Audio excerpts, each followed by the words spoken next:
বলো কোন জায়গাটা বুঝো নাই, আমি বলতেছি।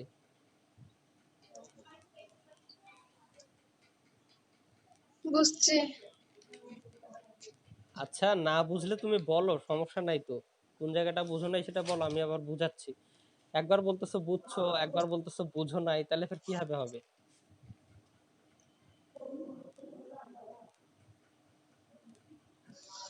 কোন জায়গাটা বুঝো নাই বলো, আমি আলোচনা করতেছি আবার, সমস্যা নাই তো।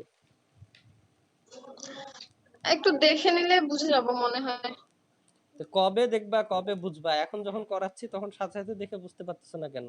না পারলে তখন বলবা যে এই জিনিসটা আরেকবার বুঝান বা আরেকবার করান, বুঝাই দেব, সুবিধা হবে। আপ- কারণ এই অঙ্কটা যদি এখন, আপনি বলো।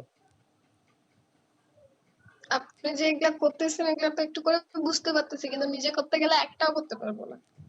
শোনো আমি তোমাকে বলি, এখন যে অঙ্কটা করাচ্ছি এটা তো বুঝতে হবে, তাহলে তো আমরা পরবর্তী অঙ্কে যাইতে পারবো। ওই পরবর্তী অঙ্কটা আমরা তখনই করতে পারবো যখন এই অঙ্কটা বুঝবো। তো এখন যদি এই অঙ্কটা তুমি না বুঝো, তাই আমি পরবর্তী কোশ্চেনে আগাবো কিভাবে? এই জিনিসটা তো বুঝতে হবে। তাহলে এখনই অঙ্কটা বুঝতে হবে ভালো হবে, তাহলে আমরা পরবর্তী অঙ্কে যাইতে পারবো।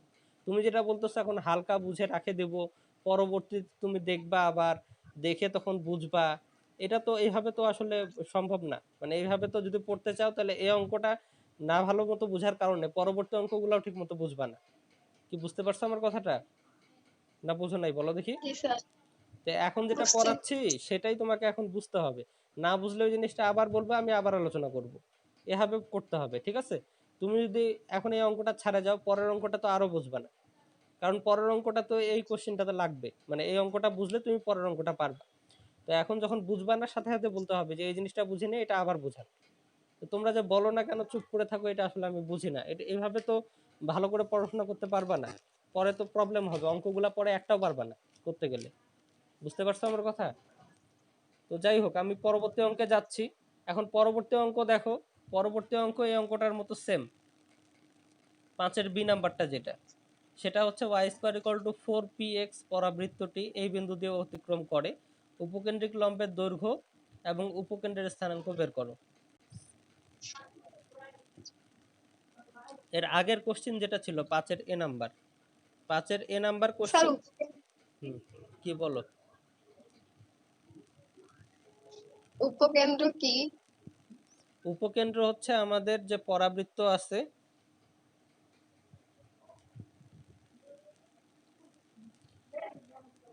আমি যদি বলি যে পরাবৃত্ত এটা, যেটা শীর্ষবিন্দু হচ্ছে এটা, তাহলে এটা একটা পরাবৃত্ত যেটা শীর্ষবিন্দু এটা।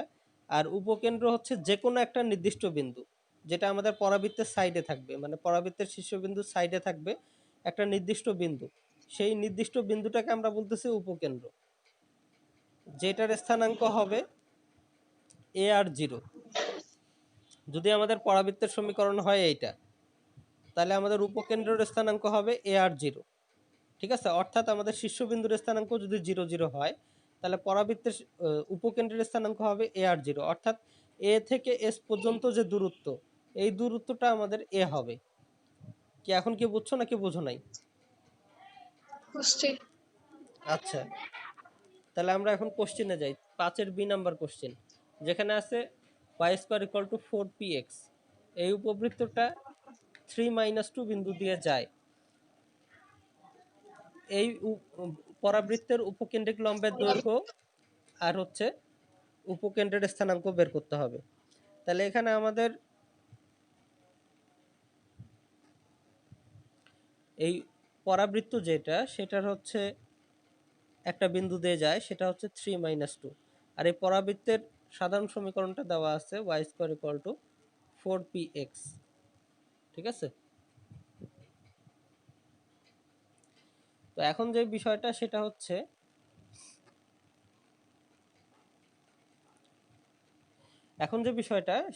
যে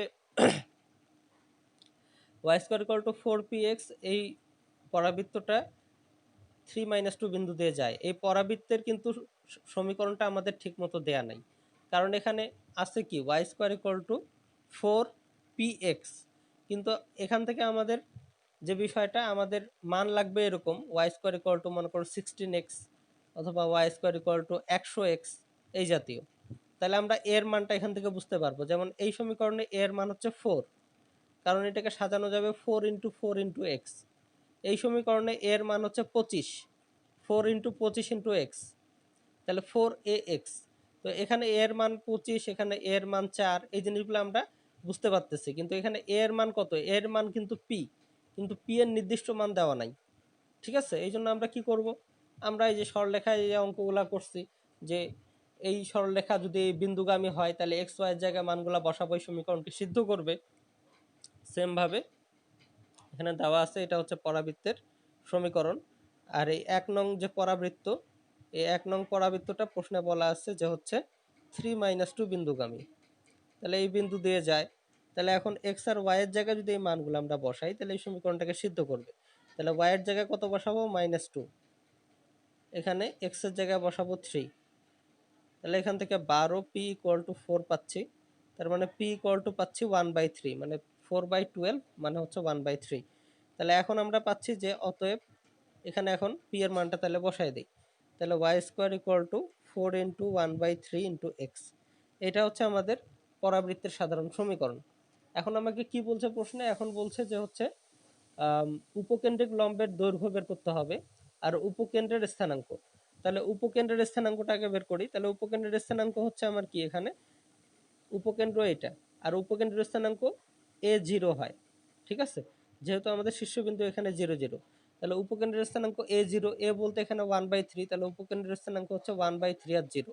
আর উপকেন্দ্রিক লম্বের দৈর্ঘ্য, তাহলে উপকেন্দ্রিক লম্বের দৈর্ঘ্য আমাদের কি ছিল? 4a, তাহলে হচ্ছে 4 × 1/3 একক, তার মানে হচ্ছে 4/3 একক। তো এই দুইটাই হচ্ছে অ্যান্সার, এটা একটা অ্যান্সার আর এটা একটা অ্যান্সার। অঙ্কটাকে বুঝা গেছে না? কোনো জায়গায় সমস্যা আছে বলো? খুবই ইজি একটা অঙ্ক। বুঝছি স্যার। আচ্ছা, এখন তাহলে পরবর্তী কোশ্চেনে যাই। পরবর্তী কোশ্চেনে চলে আসতেছে। এখন পরবর্তী কোশ্চেন আমাদের 6 নাম্বার অঙ্ক। তো 6 নাম্বার অঙ্কটা আমাদের 6 এর এ নাম্বার অঙ্ক। এখন 6 এর সি নাম্বারটার মতোই কিন্তু 6 এর এ বি। তো সি নাম্বারটা আমি প্রথম ক্লাসে করাইছি, তাহলে আমাদের ধরলাম 6 এর এ বি সি হয়ে গেছে। এরপরে আসতেছি 7 নাম্বার কোশ্চেনে। তাহলে 7 নাম্বার কোশ্চেনে কি আছে? আচ্ছা পড়ো দেখি তোমরা একটু কোশ্চেনটা, একজন পড়ো। কে পড়বা? সুষমা পড়ো 7 নাম্বার কোশ্চেন।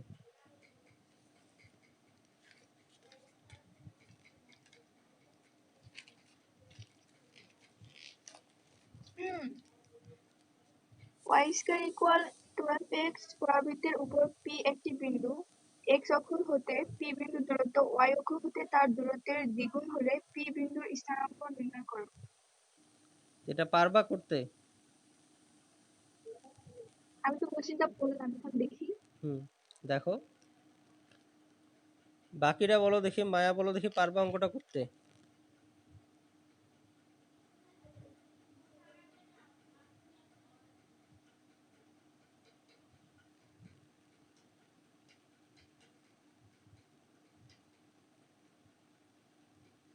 মায়া চুপ করে আছো কেন? বলো, কোশ্চেন করছি আমি একটা।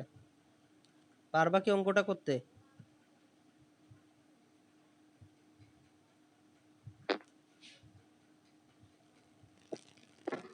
জানি না।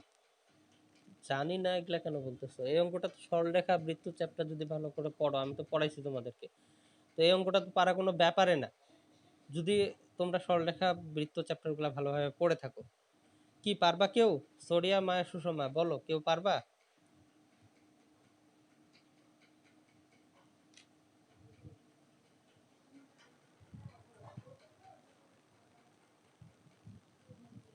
কি ব্যাপার, সবাই চুপ হয়ে গেল কেন? আমি একটা কোশ্চেন করছি, কেউ কিছু বলতেছো না কেন?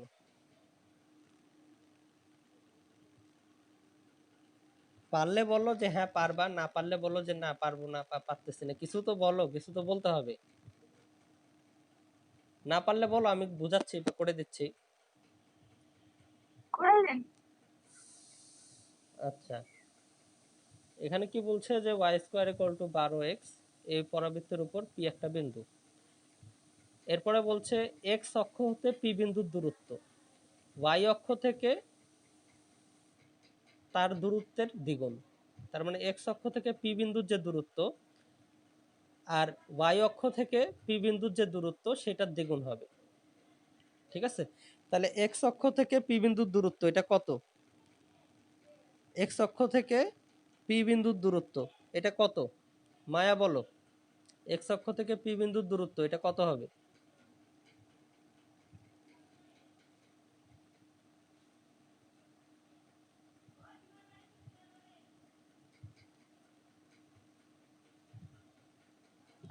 এটা 2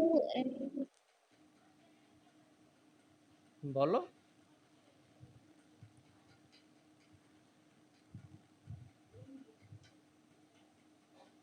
আবার চুপ করে আছো। এক্স অক্ষ হতে পি বিন্দুর দূরত্ব এটা কত হবে বলো?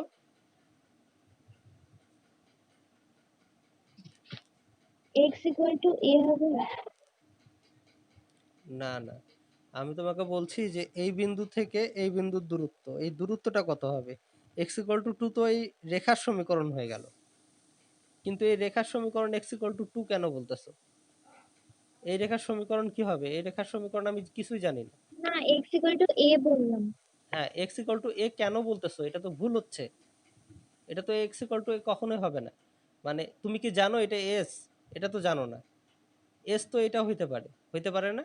এখান থেকে যদি আমি বের করি যে Y square equal to 4 × 3 × X, তো তুমি বলতে যাচ্ছ যে হচ্ছে এই বিন্দুর স্থান ভুজ হচ্ছে 3, তার মানে এই রেখার সমীকরণে এক্স ইকুয়াল টু 3, কিন্তু এটা তো আমি জানি না যে এটা তো এখানে হইতে পারে। তুমি যেটা উপকেন্দ্রিক লম্বের সমীকরণ মনে করতেছো বা উপকেন্দ্রিক লম্ব যেটা সেই রেখার সমীকরণ তো এটা হইতে পারে, তো এইটাই যে হবে এমন তো কোনো গ্যারান্টি নেই। আমার কথাটা কি বুঝতে পারছো মায়া? বলো দেখি।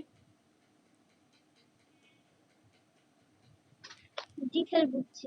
তো এইটা আমি এটার ভুজও জানি না, কোটিও জানি না, কিছুই জানি না।